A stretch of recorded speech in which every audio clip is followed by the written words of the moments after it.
good to see you, everyone. I get to see some of the new faces and some of the familiar faces. We'll start from introducing Startup Grind Seoul. So, we're Startup Grind Seoul used to exist until 2019, and it stopped due to COVID.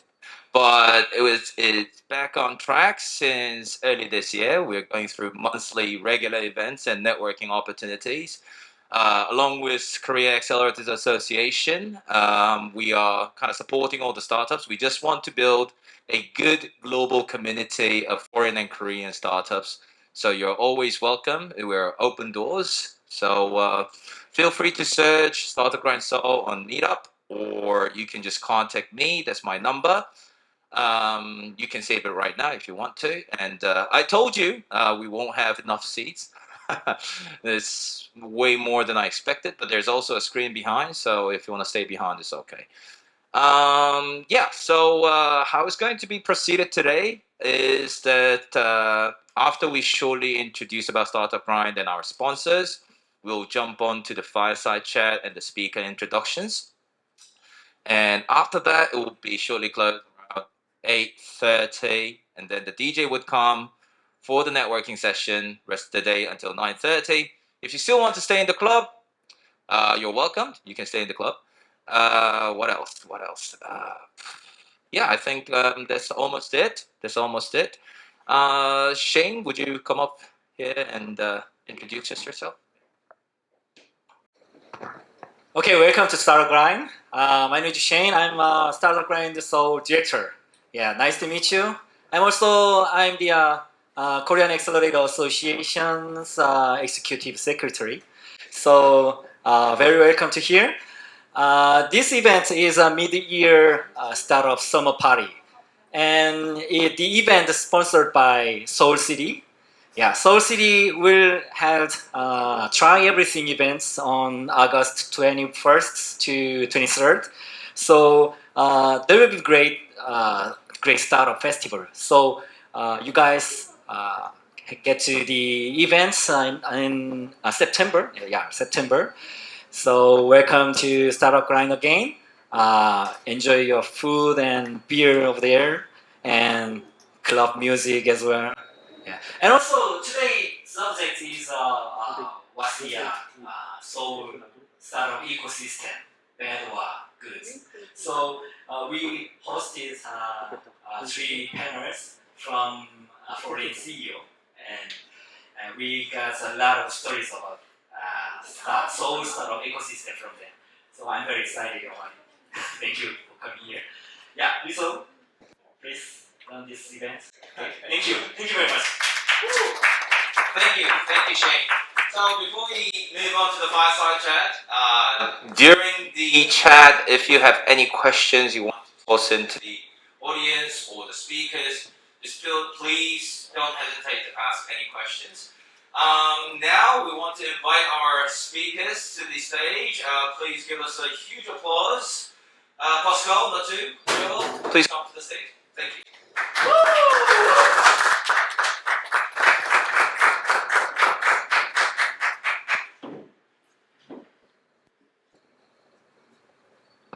So we'll start from Joel to introduce himself as today's speaker. Joel? Sure. Thank you, everybody, for coming. My name is Joel. I'm from the United States, from Washington, D.C. I grew up in Minnesota. I have been living in Korea for about 7 years now. Got my start in business around 17 years old. I have a real estate background. I had a small acquisitions company with my twin brother Noel back in the U.S. Did that for a couple years. Came to Korea about 2011, 2012, just for vacationing. And I have been coming back and forth ever since. That's a little bit about me. What else? I'm also an actor. I've been doing that for many years. And these years I am running L Company. We are a marketing and consulting firm. So we offer three main services to our clients. We handle all their social media marketing, digital marketing, also do video content creation for them.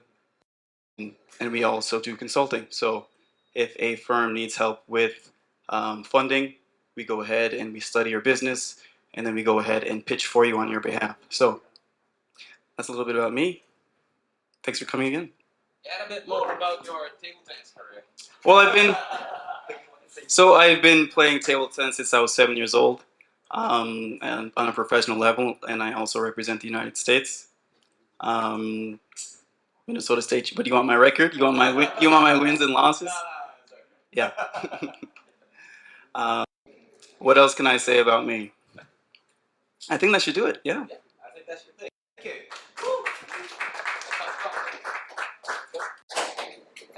I think it's not to. Yeah, sorry about that. Cool. Not to. Yeah. Oh, it's you next. Sorry for my slides. No Hey everyone, thanks for coming, and also Startup Grind, Shane, for the opportunity as well. I'm actually from the Maldives. I moved to Malaysia for some time, last 7 years, and then moved to Korea. And it's only been 4 months, so very new. But I already call this place my home, second home, at least. Where to begin? Yeah, stuck in an island in the Maldives, and then moving into a very city-like place, and started the startup journey. And different companies, different methodologies, to starting where like Lottie Falls as a weekend project to bring motion to the apps that we were working on. For 2 years, it was just a side project where my day job was there, and then so that building this out of a community, and this became too big where I have me and my other co-founder, we had to leave our day jobs and to come full-time on this. Of course, we promised ourselves that we won't hire more than 10 people, but it obviously grew out of hand. It's been 3 years, around 150 people across 17 different countries, fully remote. And yeah, here in Seoul, loving it, even though everybody is distributed everywhere. It's a full remote company. About me, yeah, I used to be a photographer for Red Bull. Of course, when you grow up in the Maldives, you have really beautiful views. You can take photos without filter, of course. But yeah, that's on a side thing that I do. Of course, we will talk more about the startup ecosystem in Seoul. It was really funny. I'm glad that the one who got me connected is here as well. So starts with one person and spreads so fast. So I already feel like within 4 months I'm an expert in here. But yeah, thank you so much. Anything else? Oh, you're welcome.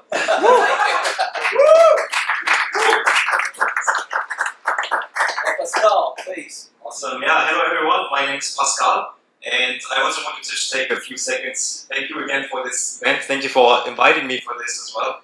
Always happy to share my story here. So yeah, maybe I start off with where I basically come from, because I actually was very ambitious in my early days of becoming an athlete in a way. I used to be in martial arts. I did kickboxing for a long time, but I would say the events turned into a different direction while I was studying and while I was traveling a lot. And I would say I found my passion very much in the... Oh. Hello? Okay. I found my passion very much in the fintech industry and Web3 industry. So ever since I started, I never really left. I founded the company in Singapore, which is pretty much a digital bank. And along the journey, I mean, we made our fair share of mistakes. We had a lot of great successes too. And within the progress, we grew also quite to a sizable amount, which also led us basically through the journey to go into Web3. We founded another company which is called Verso Finance last year. It's very much insurance related for crypto communities. And yeah, I mean, on the side, doing some podcasts, writing blogs, doing some angel investments in some early stage companies as well. And yeah, this is me. Thank you, Pascal. Thank you. All right. So before we jump into the questions, would you guys have any questions from the audience? Any questions? No? Okay, I'll just move on. So, okay, Pascal is from KS. Okay, Shane. Okay, sorry. I'm a co-director of Startup Grind Seoul, and also I'm running my own kind of startup. So I usually focus on globalizing startup ecosystem of Korea. I believe there's a power in expanding and also networking within cross-border relationships.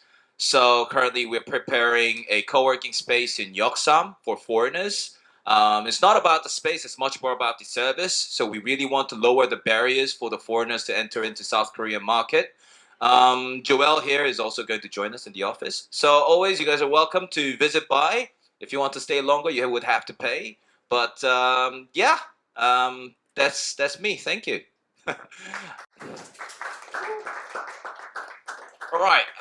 So what I was very interested when I was inviting my speakers to the stage, Pascal's case kind of came through KSGC and also gone through Korean University education program, but others kind of came in through Korea with different route. Some kind of directly came from the abroad. Some kind of start their career from as a model. So I want to start from Joel, how he entered into the entrepreneurship world, starting from just a casual visit to Korea for the competition, becoming an actor, and becoming an entrepreneur. What made you to make those decisions?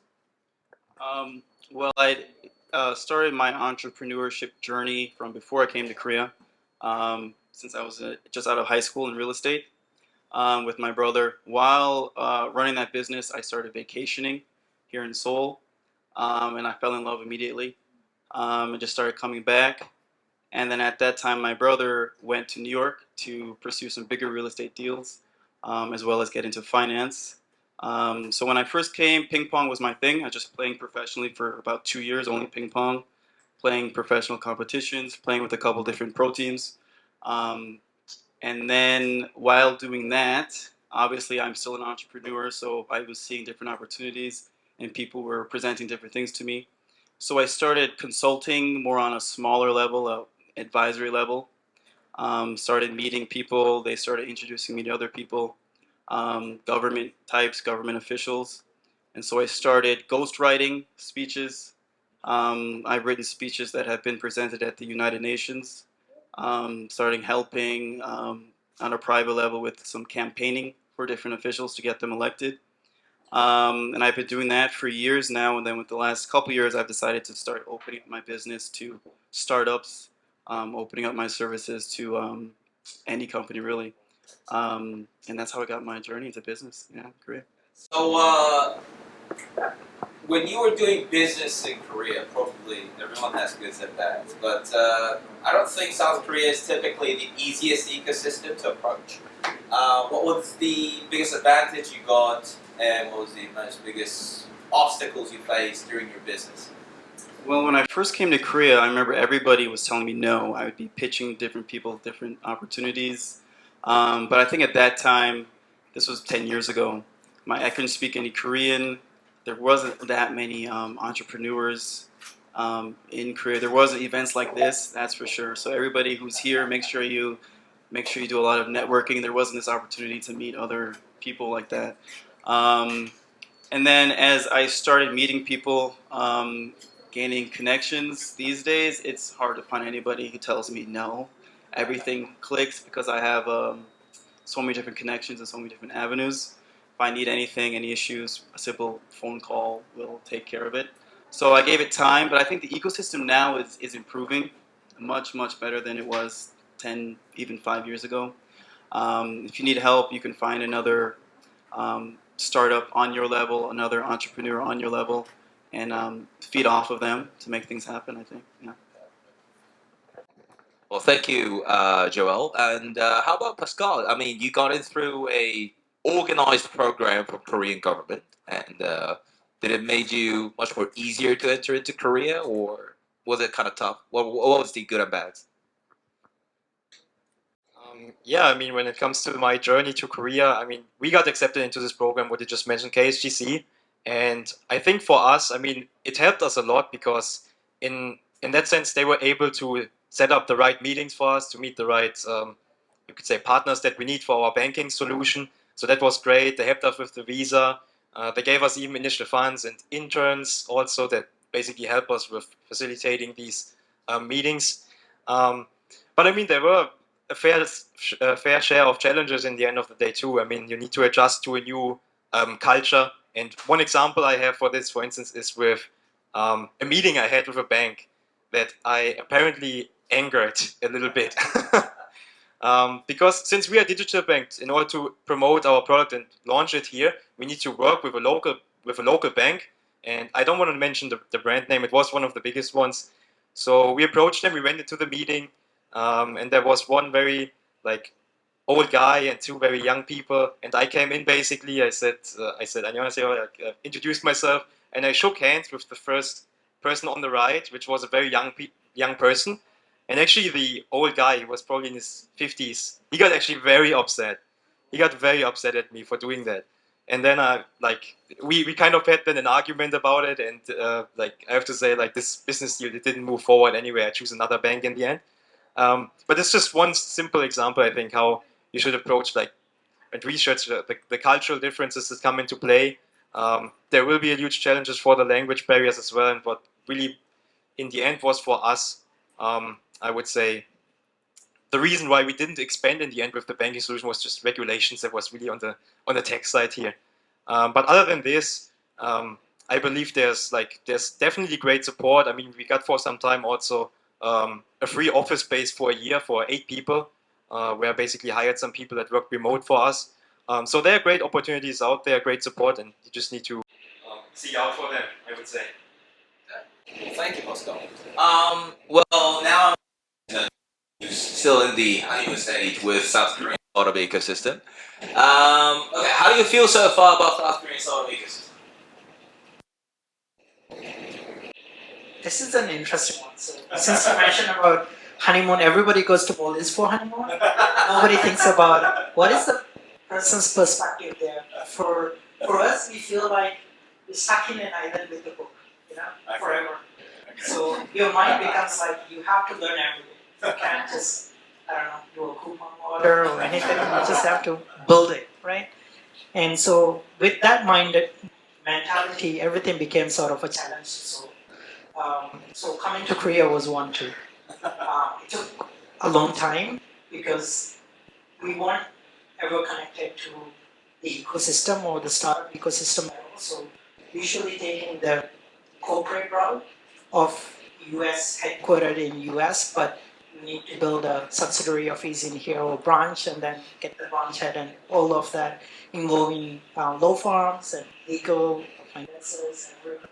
So it took a long time, but when I got here, it's very, very different than I thought because when you're outside of Korea, you don't really see the startup side of things that much. You see a very optimized economy booming and all of these tech and big giants coming out of here, but not how well connected, let's say, the startup ecosystem is. So this kind of like came in by accident. When I moved here, I did an LinkedIn post saying that I just moved here. Somehow LinkedIn triggered this as important news, send it to 200,000 people in Korea. One of them who reached out was Leo right there. He's my first contact, and then through him, now I feel like I know almost everyone. One of the biggest learnings was the reason why I moved to Korea was we are a very organic build company. All the users are coming from still organic. And when we look at the data, we saw that while US and India is the highest, but Korea is one of the fastest growing. And none of our contents are for Korean market. So we were like, maybe we've got to figure this out. So our first, I would say, media agency for, we hired from Korea before we actually did US. So a lot of the focus was on learning Korean market and came here and started learning that. But it's a little bit, and again, one of the biggest shocker was while Korea is very fast at adopting the new technology, something that we are very passionate about is organizational culture. And that is a bigger discussion that goes along, like more of a technical advancements that consider. So I'll leave that for another question, but I would say I think there's that great support from each other. Like I said, I wasn't approached by an organization. I was approached by individual people within the network to give that support, and through that I found what I was looking for. So I would say it's an amazing experience. Thank you. Thank you. Thank you. So, would there be any questions or advice or anything you guys want to toss into our speakers who are going through multi different stages? So, if there are no questions, I'll just proceed. So would you guys have any advice for like early entrepreneurs who just entered into Korea as a foreigner? Would there be any advice for them? Like maybe I saw some people who are having troubles with the hiring, or I saw some of the people who are having trouble with the banking. I mean, like Korea is not one of the most English-friendly country in the world. So, what are the advices? What are the tips to go over those problems? Anything? I mean, the first thing that comes to mind is getting somebody on your team or consulting with somebody that can handle all those things for questions for you. Even before I started business, um, just bank account and stuff, questions that got a Korean friend to help me with type of things. So I imagine with startups, it's the exact same thing. Find a good partner or friend or consulting agency that can handle all those issues for you and give you some advice. Yeah, that's got to be the easiest thing. Find somebody who you can either outsource that to or just give you advice. Yeah. Yeah, I mean, I fully agree. Like in the beginning, you definitely need someone local. At the best case, it's a friend that also comes into your business. I mean, it depends also on what is the nature of your business. If it's a high growth tech company, you have a great product already, maybe, or you're in the early stages, then it makes a lot of sense to get a Korean CEO on the board too. Maybe that could be a friend because it will definitely increase your chances of getting even some fundraising, raising funds in Korea. Um, it's not mandatory, but I would definitely say that it increases your chances of approaching VCs here. Because we have been doing that also when we first came here, and I think that the chances are just like, it's just very slim. It's very slim. I had one successful use case of a friend who was a foreigner and it was a foreign company. He didn't have a local partner, and he actually did raise funds, but I think it's a very rare case. And also, I mean, in the beginning, if you don't have anyone who can support you, or you don't want to hire a full-time assistant, right? You need to pay them a salary too. You can also rely on some of the how you call it, these concierge services. I think these ones can also help you a lot. These are basically like Kakao channels. You pay them maybe $200, and then they basically they can do anything for you. They can help you with the business. They can do calls for you. They can organize the banking stuff, which I would totally recommend because the banking is very, very painful. And yes, these concierges, I think one of the biggest is Go Wonderful. Definitely would recommend this. It can help a lot. So I think I'm in a very early stage to give a lot of these advices, especially regarding the ones on the banking side and others.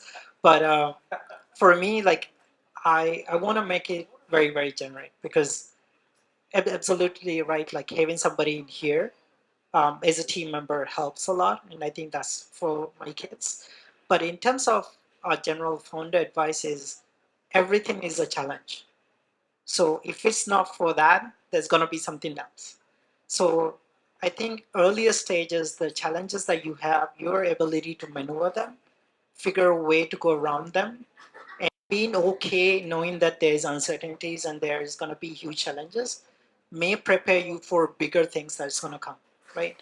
Because every day is about decisions that you make, and as you grow, there's gonna be more decisions that is gonna impact the way or how fast that you move around that. So that's at least the mindset that we have within the company as well. If everything is a challenge, and also there's an opportunity as well. What is your way that you can actually figure it out? There's no right and wrong. It's a journey, and you're gonna learn along the way what are the good ones and the bad ones as well. So that's everything is a challenge. Yeah.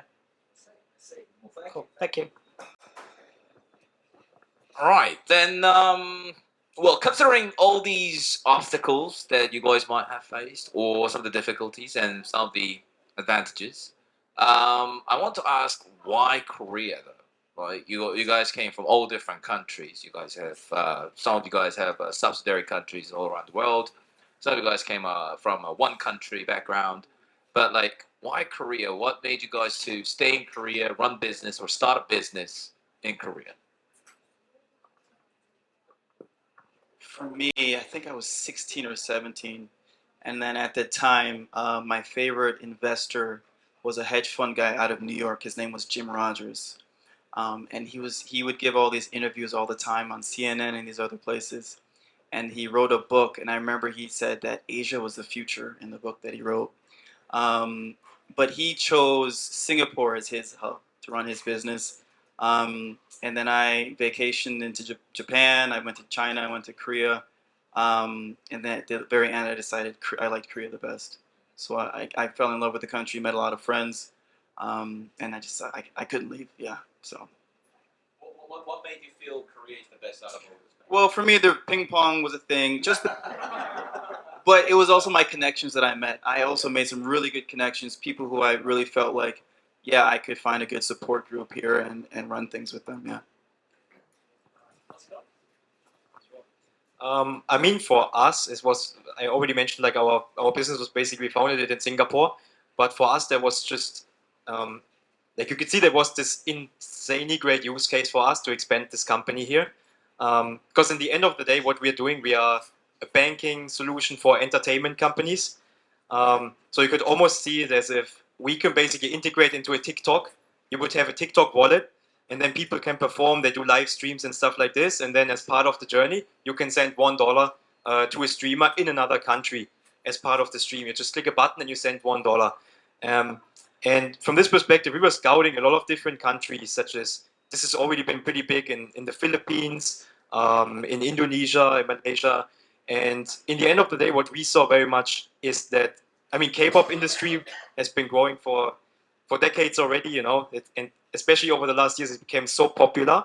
But what you actually realize if you dig into like numbers and stuff like this, you see that most K-pop fans, they're not in Korea. Most K-pop fans are coming from Indonesia, coming from the Philippines. There are a lot of people watching these streams actually. So for us, the business case presented itself just as being very advantageous. And also in the end of the day, we basically got invited to this program as well. We applied, we got in. And that's how we basically made our way here in the end. Cool. This might be a little bit long one, but let me try to make this short. So the reason why we moved here was that we saw the organic growth and the usage of our platform. I didn't even give a idea about what our platform is, but let me try. So what we're trying to do is bring animations and motions to mobile apps and websites. And usual way that people go with is GIFs and MP4s. This is really low quality and really heavy in file size. Where Lottie, this is called a Lottie, and a brand new animation format, a data or vector format, lingos. But this is 600 times smaller than a Lottie. So when you go into, let's say, Kakao and try to send somebody money, the coin that actually flips is about 20 kilobytes, and it is in this format.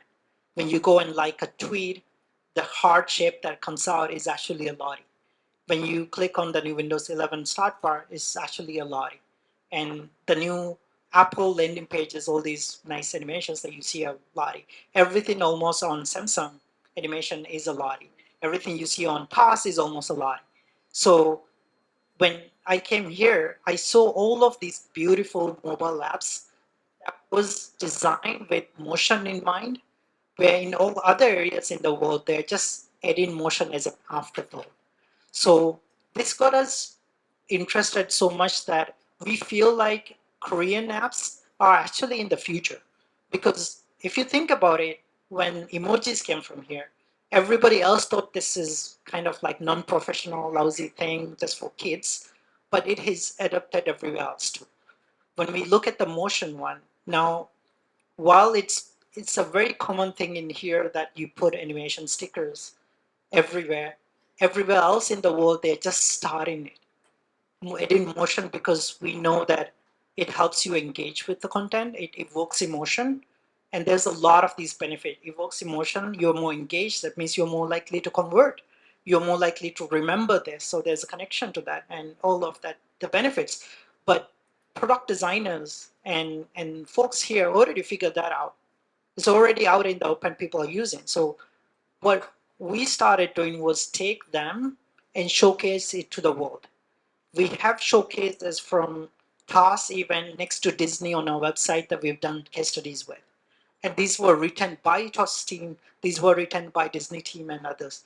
So as I start my journey here, I'm very, very excited to be in this country to learn more and more, even though there are some apps without language, like language barrier. I don't speak Korean yet, but I'm still able to figure that out in different ways to go about it because the way that these things are designed. Of course, Korea is very, very efficient. Unless you go outside to Korea, outside of Korea, you won't know this. It's very, very and and I'm excited to learn about what's behind that efficiency and what's the human cost to that. So I'm very excited in both, like I said, organizational culture, and then how you build products and how you actually showcase that to the world as well. So amazing job with the products that is coming out here. It's going to change the world. It's going to impact. It's going to inspire a lot of people, especially the artsy kind of attractive cuteness that you actually bring to mobile experiences because motion is a universal language, kind of like there's no barrier to cultural or language stuff. Motion, everybody speaks motion, right? So Korea is doing an amazing job with that. Yeah, thank you. Thank you. Thank you. Thank you. So now let's move on to your business, because as we were talking through, I recognize your business is very focused on B2B models, right? From my experience, doing a B2B business in Korea as a startup is not an easy thing to pull, right? There's an age culture, language culture. It's difficult to explain something new or new concepts because already market is running pretty well. And what I heard from one of the program director for an accelerator in Korea is that they only suggest Korean markets to B2B startups out of all those odds because Korea has huge companies, but the B2C market size is comparatively very small. So yeah, what are the tips or any experience you guys had from these B2B deals or meetings like what Pascal said? Like, what were the experience you guys had? What are the tips to make a breakthrough in the B2B meetings with Korean clients or Korean companies? Tips? When it comes to culture, I haven't had an issue with that. I think that's because I've been here for a long time. For some reason, the Korean culture with me get along well. People, because I speak Korean as well, I'm on the phone. People don't even realize that I'm maybe not even Korean. Um, but I will mention that before I started my consulting agency, I'd work as an advisor for different companies, and then I would go in as well and study the business. And then depending on their goal, whether it was funding or whether it was marketing, we'd start with the end in mind. For example, I worked for the Korea Table Tennis Association, other associations, and I would go into their office, and they're very old school. They speak 존댓말 as efficient as possible. There's something called nunchi, and even though I was just an advisor, when six o'clock hits, I'm looking going home yet. 6:30, no one's going home yet. 7. So that was all part of the culture that I had to get used to very quickly. I think that's why they're so efficient. Not nunchi. I think it's because they work so diligently compared to other companies, and they do that without getting any overtime pay or anything like that. So there are cultural things, but I find that fun now. I think maybe because I've been here for a long time. I think it's because I've been here for a long time. But I've never had any real issues with that. You have to use that to your advantage. So for those of you who are non-Korean, who are going to be working in the Korean, in Seoul or in Korea in general, if you have a good optimistic mind about those things beforehand, I think you can use that to your advantage. Especially when the people who come to business meetings see you. Even if you don't speak Korean, at least you understand the culture and you have an interest in learning the culture and the language. People are going to see that and it's going to make them like you and want to do business with you. Because the most important thing in Korea, in my opinion, has to be relationships. It's not what you know, it's who you know. And as long as they can see that you're trying to adapt, doesn't matter how good your product is, it doesn't matter how good your offer is. If you're not someone that they want to continue a relationship with, then it's not likely they're going to want to do business with you. So that would be my big advice. Yeah, that's a good point what you were mentioning here for sure. I think like the two key points that I just made up in my mind when we were talking with some companies here and some very traditional. It's a very traditional industry in the end of the day, right? So I think the first part was what was fundamentally different of doing business in Singapore and other countries in Europe is all of my meetings they came from introductions, like basically friends that I had here, people that I met. And I asked them like, hey, do you know someone in this industry? And then they connected us with this partner at the bank or maybe even a payment gate or whatever. And this is how most of our meetings came together. So I think the first part is really like this relationship, the introductions that you get. These are just key to get your foot into the door here. And the second one very much is like you should always, and it's also something that Joel already mentioned here, is adapt to the culture as well, right? You should, when you come in, study some Korean. I mean, it's you can memorize some 3 or 4 sentences, right? Introduce yourself when you're a newbie, right? You can introduce yourself, tell something about yourself, what you're doing. People will just appreciate it because in the end of the day, this goes back to the first point. It's about building a relationship with your partner or with your client in the end of the day. Which is maybe something that we don't do so much in Germany, because in Germany we are sometimes very cold. We are just all about business, you know. The meeting over after 30 minutes, no after work dinners and stuff. But here it's very much relationship building. Yeah. Cool. Very, very different for us because I don't know where to even begin because now I have to define what is B2B.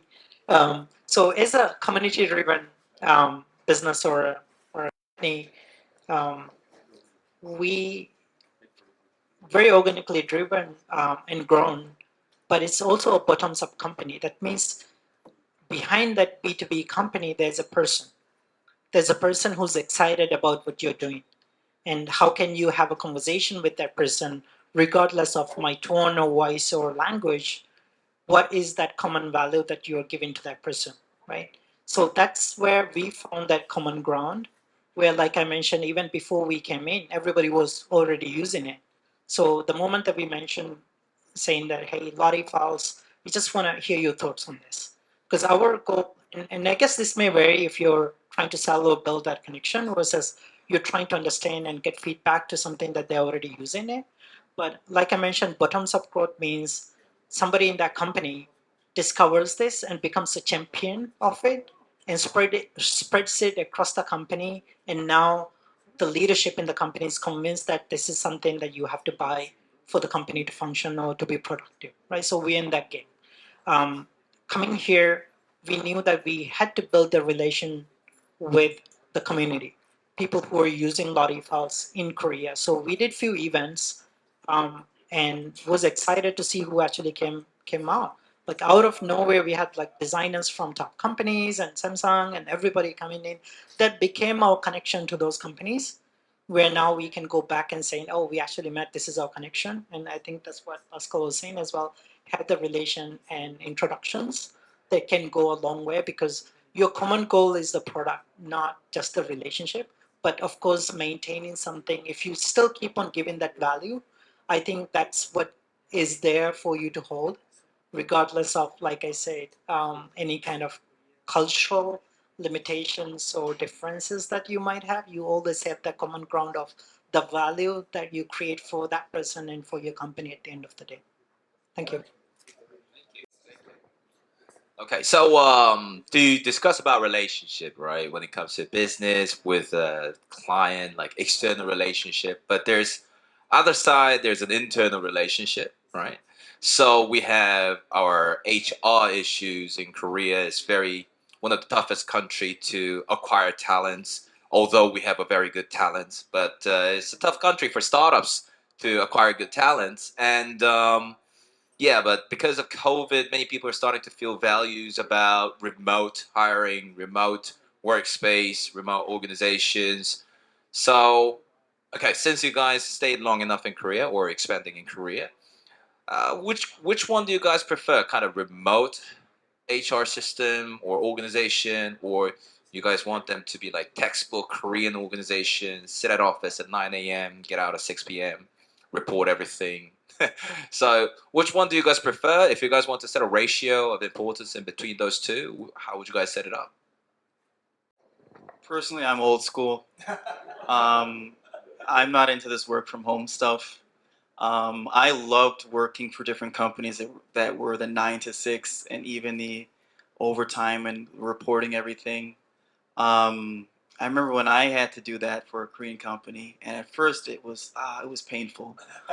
But now as the CEO making people who work for me do that, I love seeing everything that they've done towards the end of the day.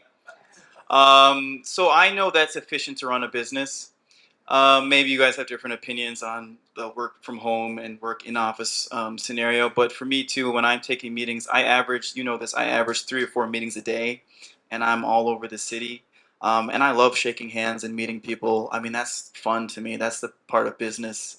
Um, you guys can work in your pajamas from home if you want to, but I'm out. I'm out meeting people, and I'm having a good time doing it. So yeah, that's my style. Yeah, I mean, I'm definitely at the other side of this opinion here because our company is fully remote, by the way. We embrace this remote culture. But I also have to say, like, I also can see where the criticism comes from, like, because in the end of the day, you cannot just go fully remote in your work style and expect that everybody will be efficient. You still need to have a certain set of structures in place. You need to actually think also about like bringing your team together sometime because you cannot really forge this bond in your team while working remotely all the time. So it's very much about like, and since this is like a fairly new approach, like you need to try and iterate things. What we did, for instance, since we don't have much of office rent right now, we organized a getaway. We went all to Barcelona for 2 weeks. We flew everyone out, and I mean, it's you really have to have these kind of events and sessions with your team, talking sometimes also about personal stuff. Maybe having also like happy hours after work where you just dial into your Zoom and just have a drink and talk. These are all things that can very much improve this remote working culture. Um, but in the end of the day, I mean, the way we experience it, I also come from a corporate background. I worked in finance for some time, and I would never go back to the office again. Because it just has like if you have the right, as I mentioned, the right structures in place for it, then it can really boost your efficiency. Especially as a tech startup, you also always hunt for new talent, and being a remote company, and especially in Web3, you can hire an engineer that's based out of Vietnam or that's based out of I don't know France or the US, and it's not a big deal. You can do it very easily. Whereas before you were very much focused on one set of structure, you were focused on only hiring within one country, which basically doesn't give you the full pool of talent that is out there in the world and that's would be willing to work for you. So yeah, that's my take on remote work. Wow, this I want to talk about because like I mentioned earlier, me and my other co-founder, we promised ourselves that we only will hire only 10 people. That only lasted like for about 2 years, and we ended like almost 3.5 years. Quickly grew from 13 to 150, and so that is also a high growth company, meaning there's gonna be a lot of chaos here and there. But we were able to hire people from 17 different countries, that means multiple time zones. And this was like everybody else is learning how to do this, right? Remote thing. So as well, we were as well. And I come from design and tech background, not necessarily organizational culture or any of these things. So we had our own ways, but I think the fundamentals that we had was what is exciting for us as founders and what do we want that for the company. So there's this book called Hard Things About Hard Things. It's mostly about where do you want to focus? You have people, you have product, and you have profit. And we decided we will focus only on people and trust that people will give you the product and product will give you the profit in that order, right? So if we are going to tackle at this with people, let's just be very straight with them. We're going to be our only remote company. That means let's just keep our base clear, meaning at the very, very early stage, the way that you hire people is very much on how familiar they are with the remote culture. And we also a flat hierarchy company, no managers. So that is again another board, right? So a lot of interviews is not just about their technical competencies, but about their organizational culture and how they can adapt, how they can contribute to the culture of it. One example is we tell people upfront that you're adult enough that we trust you that you can manage your time well. We trust you that you will over communicate because we know these are biggest challenges when it comes to remote. So we focus that initially, and then we try to train them on communication and also for them to have a work-life balance as well. So a lot of focus is, like I mentioned, in people and culture team coming in helping them, because we know if we make people more efficient, then the output is going to be really, really good as well. So focusing on that core side and then getting people aligned on the same thing. Yes, it's really hard if you're in a remote destination, you haven't even seen the person. So a lot of times we message somebody and then we read that message based on our mood. Even if the other person doesn't even mean that, we're like, oh man, this person doesn't like me.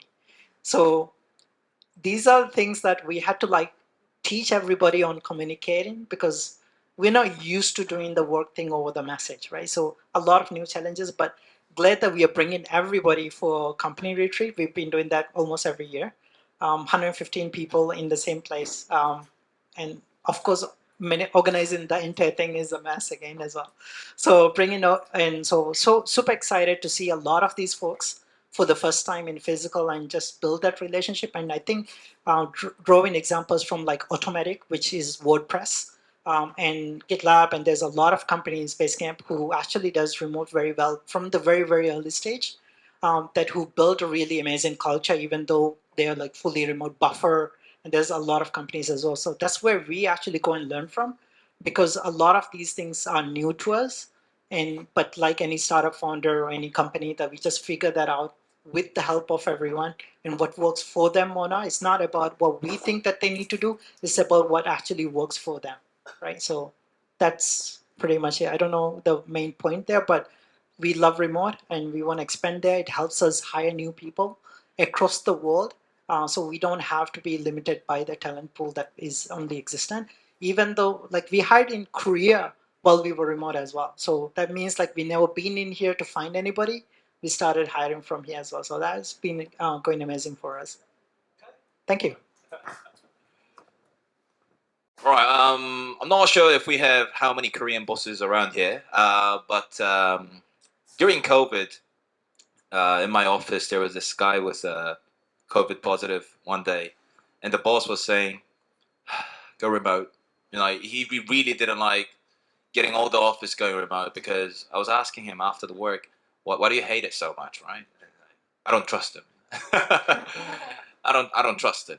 And even if I see my friends who are working remotely because of COVID, at night if we meet up for a drink or something, and he would say, "Oh, I was watching Netflix all day," but like, I mean, your company must have your remote working system monitoring everything. But like, no, I had a tablet, so I'm just watching Netflix. So just suggest me new episode or new dramas to watch during COVID. So building trust with a local employees like Korean employees is already difficult for Korean bosses, right? But when you are hiring as a foreigner boss in Korea, Koreans, what are the things that you guys put in priority when you're picking HR talents? Well, first and most, it's top down. And if they trust the leader, I think that's the most important thing. If the people, for example, I'll give you a great example. I had a client. I forgot the name in Korean. It was a Korean sports agency here in Korea. And their boss, who's very active and popular himself, um, had a meeting over Zoom, but it was at about 1 a.m. Korea time because it was overseas. Everybody was still in the office at 1 a.m. In fact, they went to dinner, had a 회식, and then still came back to the office, even after having soju. And I remember I was calling them back in the office, and they went to the desk. It was 1:30 in the morning. But they knew that in the next office over was the 회장님, the boss, who was having a Zoom meeting. So he set the culture of hard work. So even when he's not around, some companies, everybody's around at 6 p.m., they're waiting for the boss to leave. Then the boss leaves, then they all kind of go, now we can go home, or now we cannot work so hard. But I feel like the boss and the leader sets the tone, and that's regardless if you're Korean or non-Korean. But if you put the systems in place where you know what everybody's tasks are, what they've accomplished, what their personal goals are, I think that's how you can keep track of everybody, and not get too distant from your employees too, which is why I like the face-to-face thing. Yeah. Yeah, I mean, for me, I would say that the first thing that I would really highlight with this remote work is what you really give people here is with remote work is freedom and basically the ability that they can schedule their own day. So me as a CEO, or as a senior leader in the company, what I need to make sure is that stuff gets done, and I don't really care if this person works 4 hours a day and gets all the stuff done, and then only watches Netflix or reads books afterwards, or if this person works for 10 hours. The only thing that I want to see is tangible results. And we also had our share of bad experiences, of course, and I would say you can tell after just 1 or 2 weeks, you can tell if someone really puts in the work and gets their tasks done. And this is why you need to have some certain level of structures. You need to have the structures in your company, that you have maybe a weekly review meeting. That's what we always had. We had a project management tool in place to see where we're standing and progressing along the line. Yeah, I think the core essence is just that we need to see the results, and if you don't see them, you will feel it quite quickly. Yeah, I totally agree with Pascal. And about the, like, even though we are like, let's say 115 people, everybody will feel if somebody is like because there's so much dependency on each other. It's not about somebody showing to us the amount of work that they've done. Because when you have like a flat hierarchy, everybody is sort of on the same level, and in multiple teams you're dependent on the other person. So, and in the very early stage, we built this like feedback culture where if somebody's lacking or somebody's missing, we want to find out, because we hired these amazing skill set, amazing talented people, and if they're not pulling in their full potential, then you're in a loss, right? You hired them to be extroverted because they are high potential people. They can pull it, but if they're slacking, and people and culture usually jump in and talk to them to figure that out, right? Because this is more about like a human connection, really trying to understand the problem behind it, so that you're able to, and it's not, I would say, just only a Korea thing about the trust part, it's across, because in a remote environment or any company, I think the trust is the biggest thing that you need to have with the employees, and employees needs to have with the leadership as well, that you kind of like keep building it through ways that you organize. The way that you would run something when you are a 10-person company, 20-person company, 30-person company changes. And when it becomes bigger, one of the biggest challenges is communication and then alignment. Now you have 115 people on their own trying to get whatever that they need to get. Now imagine all of you running in different ways. That would be really hard. So clarity, giving people clarity, and then also the freedom. I also want to highlight that a lot of times, like, it's about, is this person spending enough time? Not necessarily on the output. We give everybody unlimited holidays. In fact, not just unlimited. Minimum, they have to take it's a mandatory 3-week off in bulk. They have to take it, and then any other day that they can take it to recharge themselves. And we often get this question: how can you run a company like this? Usually, in any company, 20% of the people will pull the 80% of the result. And that 20% you want them to take leave, but they won't take the leave, even if you make it mandatory. So people who we don't want to take the lead will still take the lead. So there's like a lot of that learnings that you actually can see from learning from people, but you still get the work done, because when we look at, like, for example, the leave thing, and this goes with the trust as well. When we give people unlimited leave, when they take that leave, that is an empty gap. The next team member will know that, okay, I need to fill that gap. Let me look at what he or she was doing, and maybe I can optimize it. Because usually you want to do somebody else's work, you won't optimize it. You don't want to go and do the same thing that they were doing. That's how, and also the person who took the leave will kind of feel that, okay, that person got my back. So when he leaves, I got his back. Sort of like you create this organizational structure around that. It's not the founder's call to make. And then also, I agree, like meeting the entire all hands meetings are pretty good to bring everybody to give that clarity. We have Monday meeting, which goes for 30 minutes. Every team comes and present all over Zoom. And a Friday meeting to celebrate the wins for the week. That's all what we do. Different teams run different ways. We give them the trust. They got that. Even if they need to take a leave, don't even tell us. Like, just tell people that you work with, they got your back, right? So trust is an important factor, not just in Korea, but across everywhere, especially if you're a remote company. Thank you. Thank you. Thank you. All right. So our time is flying. So before we move on to the audience Q&A and closing questions, the thing that I really want to ask you guys, although you guys have different lengths of time spent in Korea, but which startups in which industry do you suggest to come to Korea? Like, which market sectors do you suggest to join the Korean market? This is just my question. I think Web3 is hot right now still. Fintech is hot. Yeah, I think Web3 there's still a lot of big Korean corporations that are trying to NFTize their Web3ize their business. So I'd say Web3. Yeah.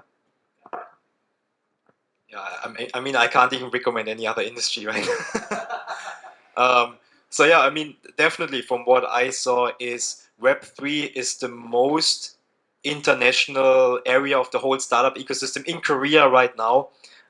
It's also the industry where you can really, I mean, you can be here, you can find someone to work together, and the whole industry is decentralized, right? So you don't need to be together with your team somewhere else. It's all remote anyway. You can find some great talent here to work together. They have a lot of industry events. They have so many networking events. It's crazy. And I think also, like, from what I've seen also for the last years, is that most of my friends that I've met now that are foreigners and came to Korea, they started working at or getting hired by Web3 companies. So these don't require you to speak also Korean in the beginning, because the whole industry is just English.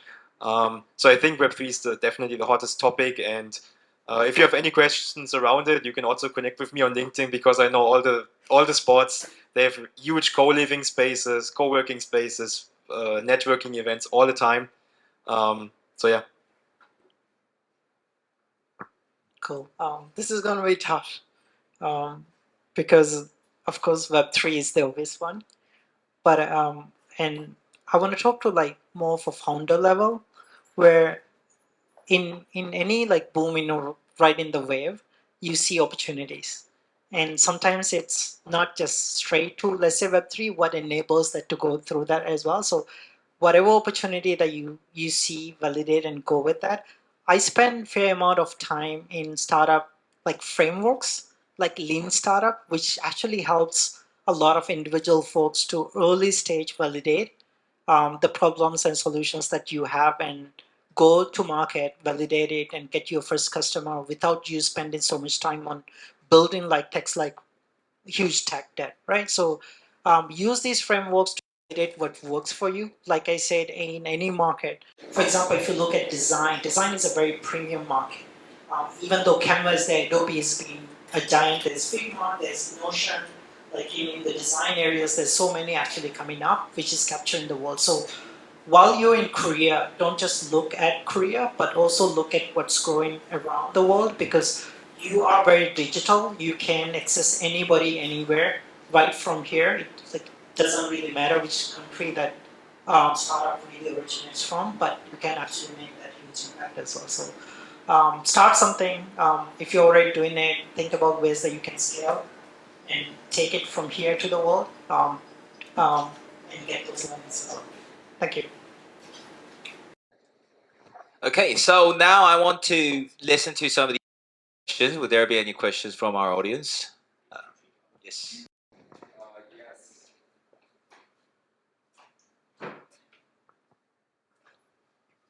First, thanks for the nice speeches and advices. It really helped me in a sense. I just wonder, like, you kind of emphasize on the relationships and how to get the great people, how to hire great people to work for. You mentioned that if you bring good people, they will make great product. That is like a necessary process. So you may emphasize the people as well. And I think you also mentioned that it was really important to adapt to the new culture. So I just wanna know what practical steps did you take to adapt to the new culture, and as a person who is preparing for a startup, I want to know the practical steps to hire a developer who can be the potential maybe co-founder, because like I personally feel like the pool for finding developers here in Korea is quite narrow compared to America or somewhere else, like mainly because of the democratic population difference. Like, because we have like 50,000, 500,000 people here in Korea, but America is like 200 million, right? Is that 20 million or something? Korea? Yeah. So, yeah, I also want to know, like, you also mentioned about, like, you have to think about other workers in all over the world, right? So, like, if you're in the beginning step of a startup, do you think it's better to outsource, or do you think it's more plausible or better to find a proper co-founder or developer to start with? Thank you. Thank you. Who would like to answer? Raise your hands. I could go with the cultural on the hiring people. So at least from us interviewing like about 400, 500 people, the way that the process, and it's also published on our website, the way that we actually hire people. Our first call is actually a cultural call. So that means that we decide that if the person is, even if it's going to be a really skilled person, but if we don't like working with that person, then probably we don't want to pass them through the rest of the journey. So the first is a culture check to understand their way of thinking, and whether they're going to be contributing to the culture that we actually have.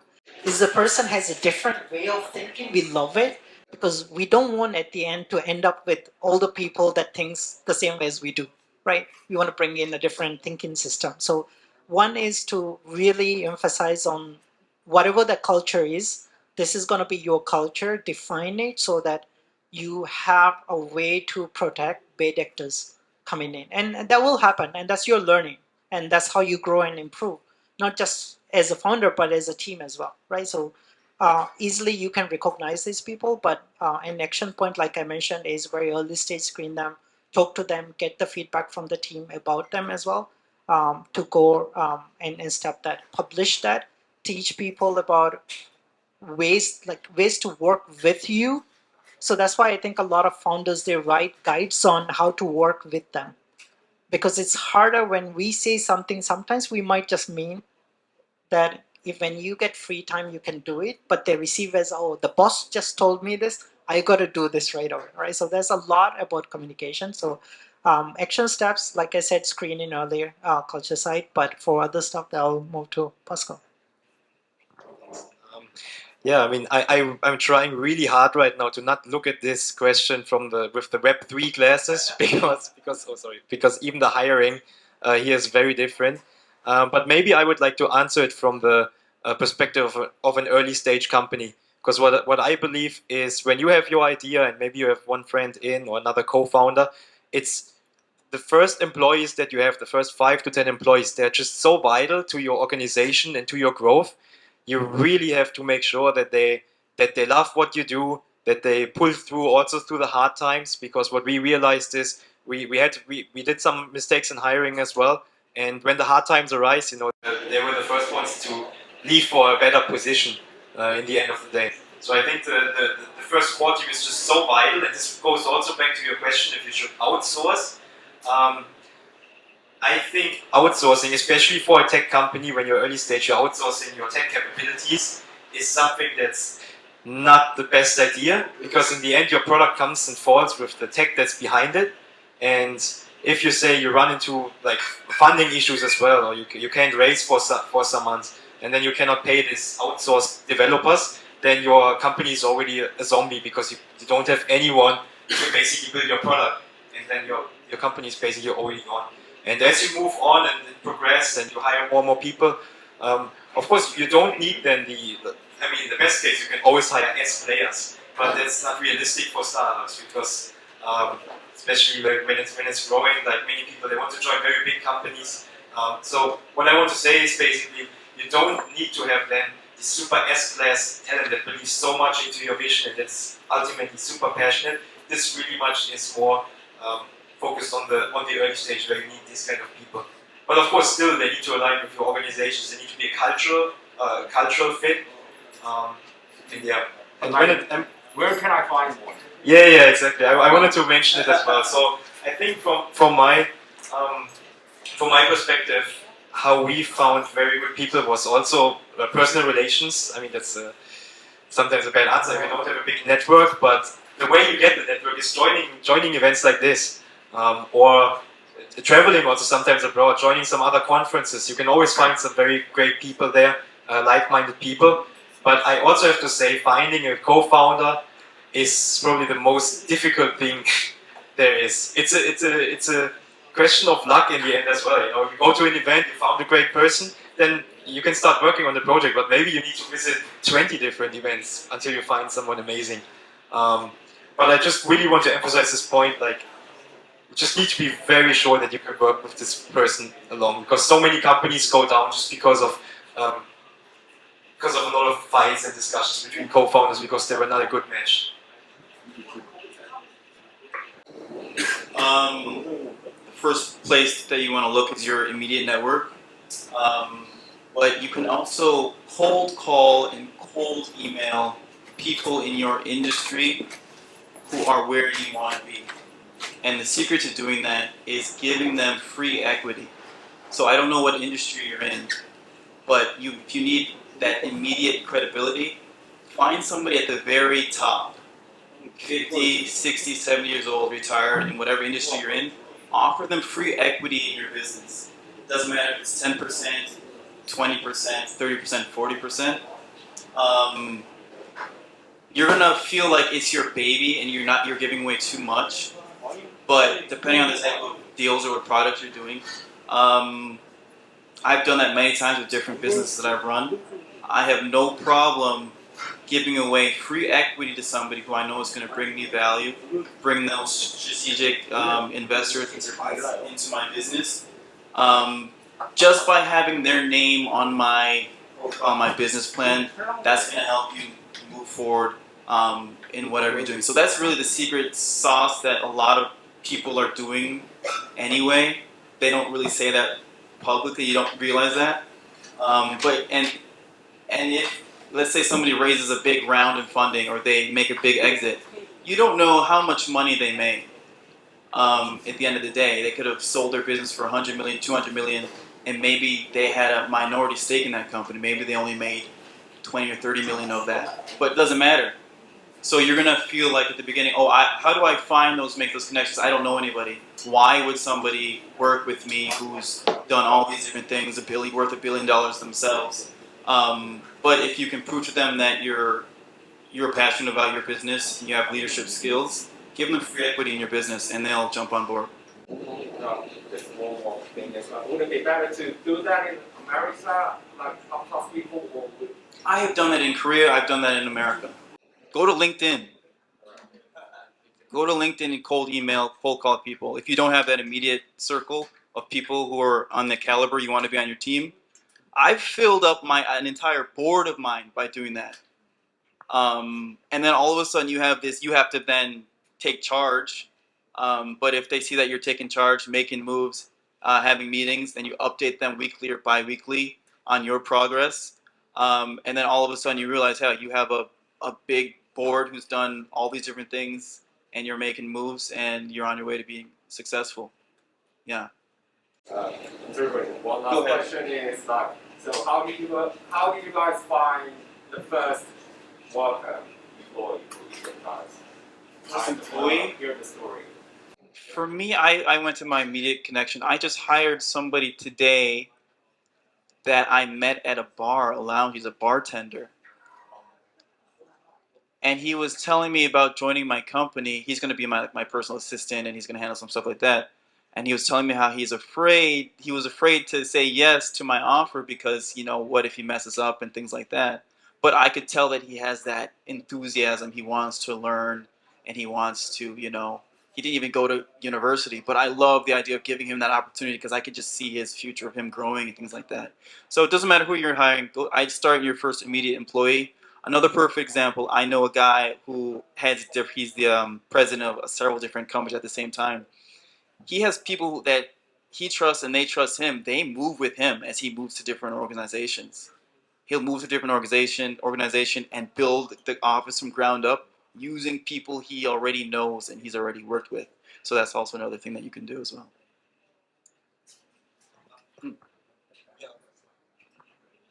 Yeah, I mean, for me, what I can tell from our journeys, I mean, I met my co-founder also through my personal network, but what really much excited us were usually people that offered the help in a way, because as soon as you get started, you have 3 or 4 or 5 people on the board.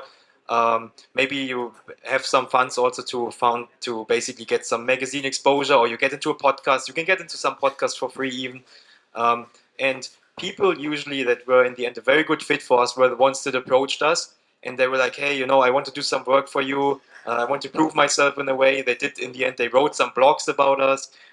If it was, for instance, marketing related, they were promoting us on some channels as well. And I mean, if this person is only so dedicated without us even hiring them, and with us even setting up a contract, then this is usually like a very good sign that this person has some passion for the product itself. It creates almost like you want to have these people that have a sense of belonging to the company because they believe into the long-term vision of where it can go. So I think these are usually like the S-class hires that you really want. Cool. So be nice to people you meet here today. Probably. And that's how along my journey, built many startups, worked with other people, so many failed.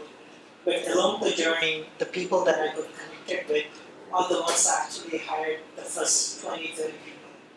And they all came from, like I said, my LinkedIn, immediate connections. And when it's different when you have a startup that you're, even as a side project that you're promoting it, so that people already see that you're in this journey and you are building something. I want to be a part of it, right? And for us founders, on the early stage, the kind of people that brings in sets the culture, sets the working style, sets a lot of those things. You want to hire people that you can fully trust, but also like in a personal level that you can work with, but also trust that just like how you're going to grow, they are going to grow as well.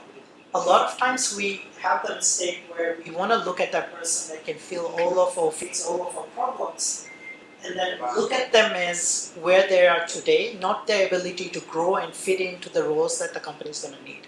So a lot of folks, even when we hired, we look at their ability to grow, because in a fast growth company, the company is growing really fast. But if people are not growing along with that, then they're left behind, especially in the early stage that will come in. So setting kind of like when choosing people, their ability to learn and grow, and their aim to grow into different roles, that's important to look at, because they may solve your problem today, but tomorrow they want to do something else. For example, in engineering, very common thing, some developers, they want to code forever.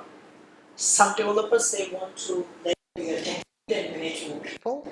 So two different paths. Know that as early as you can, so that you can structure things much better for those people as well. Thank you. Okay, thank you. I do recognize a few questions, raised hands, but since flight away, and I believe my speakers just run away straight up. So maybe you guys could ask some questions personally. Thank you, speakers. You can get back to your seats and get ready to enjoy our last session, which would be just networking. So our DJ's here. We have rented this place till 9:30, but it doesn't mean it's not going to be a club after 9:30. So you guys can still stay if you want to. I just want to leave a last message. Just make friends, give first, help others. These are the values that Startup Grind is really pushing, and I really agree with. So thank you for staying, sit, and asking such a good questions.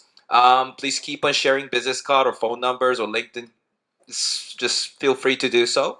I'll be here, so ask me any questions. And I think Shane has something to say for the last. Yeah. Let's say loudly, thank you for Seoul City because of us. Okay. Thank you, everyone. Our session is clear from here. So just feel free to be connected. Thank you.